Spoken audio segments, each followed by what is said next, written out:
Ukraine's wheat helps to feed the world, but while most of its ports remain closed, much of it is beyond the world's reach. Over 3,000 tons of grain fill Yuri's warehouse, but because of issues transporting it out of the country, no one wants to buy it. I don't know who in the world to ask for help. We would like to be helped to sell this grain at any price, as long as the people don't go hungry. I think that all Western countries should help us. You need to bang your fist on the table, open the Ukrainian ports, stop the Russian invasion, and take out this grain. How do you feel knowing that there are many people around the world that would be desperate for this crop? There's a feeling of despair. I'm talking now with tears in my eyes.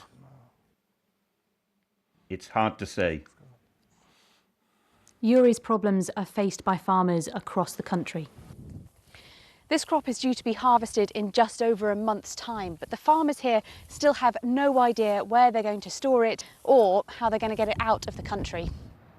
Some goods can be taken out by road, others by rail, but it's not in the same quantities that used to be transported by sea.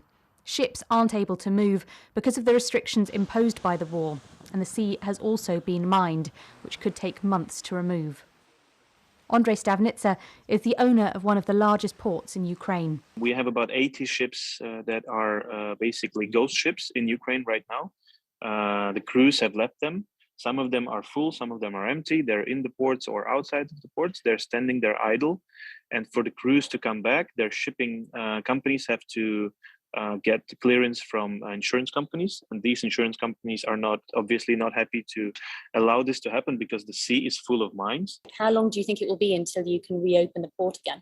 We have no idea when we will be able to reopen the port. We are facing a disaster that's going to happen in the next few weeks when the new crop is here and the old crop is not exported.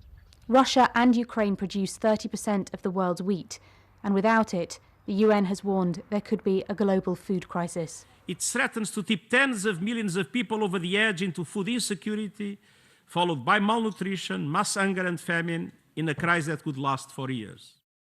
Russia has said sanctions imposed on it would need to be looked at if the world wants to solve the crisis. While many in the West will feel that Russia is holding safe passage through the sea hostage, if no agreement is reached, Ukraine's crops could rot, while others starve.